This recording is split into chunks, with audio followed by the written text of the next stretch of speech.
So now the fight against SpaceX goes into the next round, with Jeff Bezos trying some new dirty tricks, this time in order to block Starlink via a complaint against SpaceX with the FCC. This prompted a really hilarious reaction from Elon, about which we're of course going to talk. Oh, and meanwhile, while openly attacking SpaceX wherever he can, copycat Bezos is actually shamelessly copying Starship. Quite some insane stuff again this week, so stay tuned.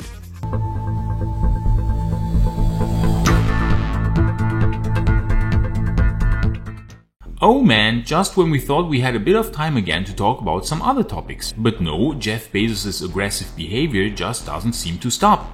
Last week we had ULA attacking SpaceX, where some email leaked showing what unfair methods ULA is employing against SpaceX. We talked about it in this video here. And now apparently it's again Jeff's turn. SpaceX is in phase 3 now, you know, the 4 stages of success. First they ignore you, then they ridicule you, then they fight you, then you win. SpaceX is in phase 3 and they are being attacked from all sides, but of course they are still going to win. Jeff has tried to block and hinder SpaceX since basically 10 years now. It already started back in 2013 when our good Jeff filed a protest with the Government Accountability Office (GAO) to hinder SpaceX to launch from the historic launch pad 39A. The same launch pad where the Apollo mission started from. Of course, his protest was denied, and now SpaceX is, as we all know, regularly launching towards the ISS from the very same launch pad 39A. Then in 2015, Jeffrey Preston Bezos tried to block SpaceX again by doing some classic patent trolling.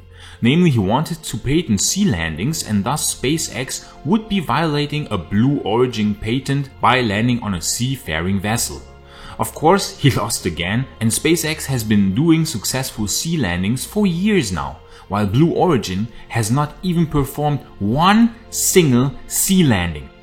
Then, already in January this year, Amazon asked the chairman of the FCC to limit SpaceX's Starlink satellites to an altitude of 580 kilometers, officially because SpaceX's satellites would be interfering with Amazon's Project Kuiper satellites. But of course, we all know the real reason. Jeff utterly failed again, but that didn't prevent him to then file the famous protest against NASA's human moonlander decision with the Government Accountability Office, which he of course famously lost again. Because the GAO confirmed that NASA's decision to pick only SpaceX as the company that will build the moonlander is 100% valid. But hey, another lost attempt is nothing for Jeff, because he just loves losing. So of course he now famously sued NASA at the Court of Federal Claims over that decision, prompting NASA to stop work on the human lander and thus delay the Artemis program for another 3 months. Luckily, NASA already paid SpaceX $300 million out of the total worth of $2.9 billion of the contract before the lawsuit, so SpaceX can already start work on the NASA moonlander no matter what the lawsuit is doing. We talked about all that in this video here. And now you would think that Jeff Bezos has learned his lesson after losing against SpaceX time and time again. But no, this guy apparently wants to try another time. Who was it that said that the definition of insanity is to do the same thing over and over again and expect a different result every time? No, it wasn't Einstein, by the way. That's a famous misattribution. He never actually said it. Anyways, Jeff does fulfill that definition because he now filed another protest with the FCC against Starlink. Because hey, why not try another time? This protest goes even further now. Jeff wants to completely stop SpaceX's proposal of launching the next generation Starlink satellites. In an application submitted to the FCC on August 18th, SpaceX proposed 2 systems for launching the next generation Starlink satellites, one of which would involve the use of Starship. In this application, SpaceX aims to, quote, deliver more mass to orbit quickly and efficiently and, combined with reuse capability of the upper stage, launch more often. Yes, that makes sense in a twofold way. Firstly, only by using the massive launch capacity of Starship will SpaceX be able to bring all Starlink satellites to orbit? And we are talking about 40,000 satellites here, in the latest filing even up to 42,000, to really perfectly cover the whole area of Earth with super fast internet, even the remotest parts of, for example, Siberia. Only Starship, with its 150 metric ton LEO payload capability, will be able to deliver all these satellites, because it will be able to hold 400 satellites as compared to currently only 60 with the Falcon 9. That is an almost 7-fold increase. Then the rapid turnaround rate of Starship and Super Heavy will allow to launch much more often than is currently the case with Falcon 9.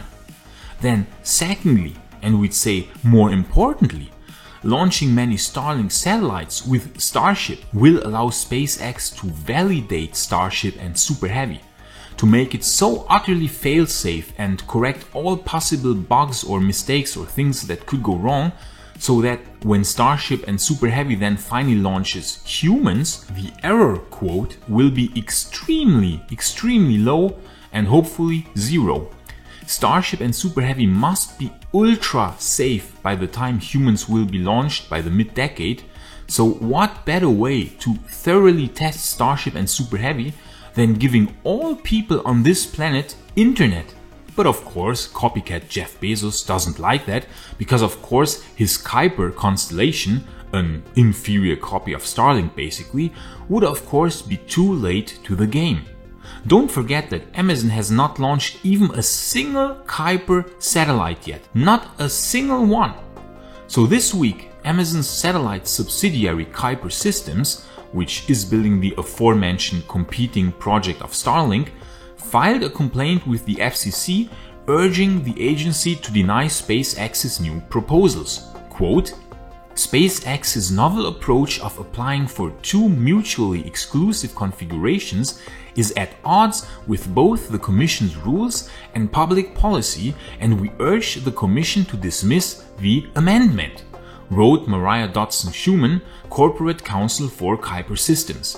This protest is again standing on very shaky ground, and we are pretty sure that Amazon/Kuiper/Jeff Bezos will lose this protest again.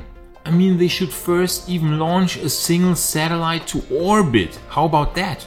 Oh wait, they can't, because Blue Origin doesn't even have an orbital rocket. Only this phallic-shaped suborbital rocket. Well, too bad. So this last protest prompted a quite hilarious reaction from Elon Musk, the CEO of SpaceX. He said on Twitter, quote, turns out Bezos retired in order to pursue a full-time job filing lawsuits against SpaceX. End quote. It's also funny that he wrote Bezos incorrectly, but I think that was on purpose as a reference to the famous Jeff Who meme. So yeah, it really seems that instead of focusing on Blue Origin in a fair way and to pump massive amounts of his own cash into his own space company, copycat Bezos instead regresses to the level of trolling. He files protests and lawsuits against really everything that SpaceX does, and he keeps on losing all the time, which is quite hilarious. And as I said, I'm pretty sure he will also lose the latest protest with the FCC. But to make things even more hilarious, while on the one side blocking, protesting and suing everything SpaceX is doing like crazy, he then goes on to copy SpaceX shamelessly and openly. Like, seriously, look at this here. But Sebastian, why are you showing us old pictures of the early Starship pressure test tanks from over 2 years ago at Boca Chica? We've all seen them countless times. No, look again. Look closely. This isn't Starbase, SpaceX's Starship facility at Boca Chica. No, this is Blue Origin's own test facility. Yes, Blue Origin's own test facility at Kennedy Space Center in Florida. And this test tank isn't a Starship test tank, but a test tank from Team Blue's secretive project Jarvis, which will be the reusable second stage of Blue Origin's always coming next year rocket called New Glenn. It's quite hilarious to see just how similar this test tank is to the early Starship test tanks, down to the steel rings, to the wells. I mean, this could be seriously a one-to-one copy of the early Starship prototype test tanks.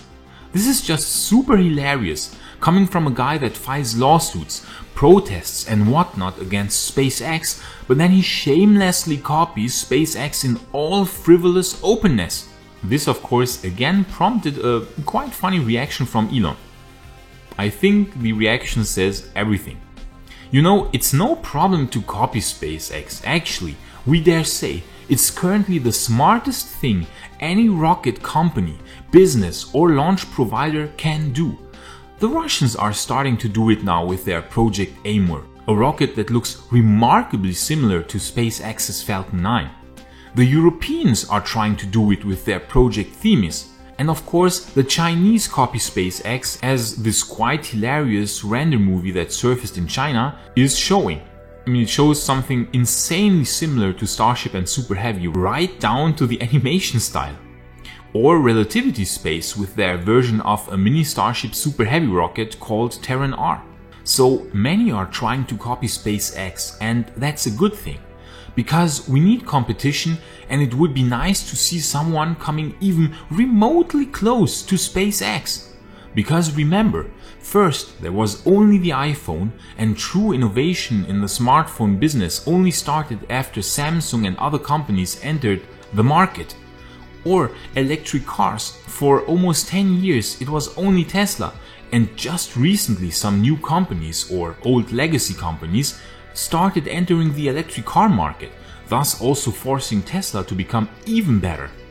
So it would be really nice to see someone finally following in the path of SpaceX, but it's just so hypocritical of copycat Bezos to on the one side copy SpaceX, but then on the other file lawsuits, protests and whatnot against SpaceX all the time. I mean, that's just extremely insincere. If I would copy someone, I would actually even praise that person from which I copy and say, hey people, look here, I am copying this guy because he's awesome and I'm not as awesome yet, but I'm trying my best and currently I can only achieve that by copying. But no, pretending SpaceX is evil and then copying like crazy, come on. And it's not even the first time, because besides losing, Jeff really also loves copying, making even the Chinese look pale in comparison. Elon starts building electric cars with Tesla, Jeff invests into Rivian and has Rivian build a giant electric car fleet for Amazon. Elon builds Starlink, Jeff wants to build Project Kuiper. SpaceX does rocket sea landings, Blue Origin suddenly wants to do the same. Tesla wants to build self-driving cars, Amazon buys self-driving technology company Zoox. SpaceX builds Starship, Jeff builds a Starship copy. I mean, these wouldn't be bad things in themselves if Jeff would at least be so honest as to admit, look, Elon is way ahead of me and I'm trying my best to catch up. That would be human. That would be nice, you know, admitting your own mistakes. But no, Jeff instead is trying to play unfair and block SpaceX wherever he can. And this, Jeff, is the real reason why people don't like you. But you can still redeem yourself. Stop blocking SpaceX all the time and start behaving like a friendly, responsible person. Admit that you are copying Elon and start playing fair and square. You will see that people might actually even start liking you. Everyone can be redeemed, Jeff. Even Darth Vader was. So if it wasn't too late for him, then it certainly isn't too late for you. Okay, that last Star Wars reference had to be, come on. Who doesn't love Star Wars? The old Star Wars, that is, before Disney, before the dark times. Anyways, we hope you enjoyed this video despite again bashing poor Jeffrey a lot, but we can't help it if he continues behaving like that. We wish you a nice day. Thanks to everyone who donated to us, you people are super awesome. All the best from Jixuan and me to everyone, and on to the future.